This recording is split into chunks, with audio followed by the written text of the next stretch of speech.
ঢাকায় শীতের আমেজ ক্রমেই গাঢ় হচ্ছে। তাপমাত্রা কমে আসায় ২১ নভেম্বর থেকেই রাজধানীবাসী শীত অনুভব করেছে। পূর্বাভাসে আবহাওয়া অফিস জানিয়েছে, দিনের শুরুতে ১৯ ডিগ্রি সেলসিয়াসে নেমে দাঁড়িয়েছে তাপমাত্রা, যা চলতি মৌসুমে এখন পর্যন্ত কম।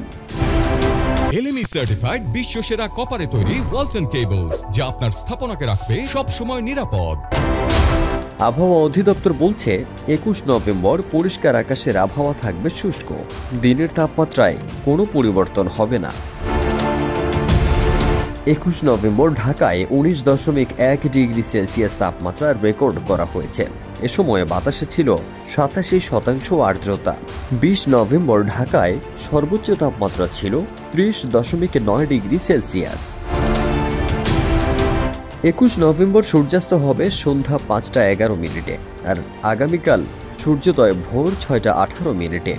শীতের প্রভাব বাড়ায় রাজধানীতে বেড়েছে স্বস্তি, কমেছে গরমের দাপট। এভাবেই ধীরে ধীরে শীতের আগমনী বার্তা পাচ্ছে সারা দেশ। ফারদিন সানি, দেশ রূপান্তর।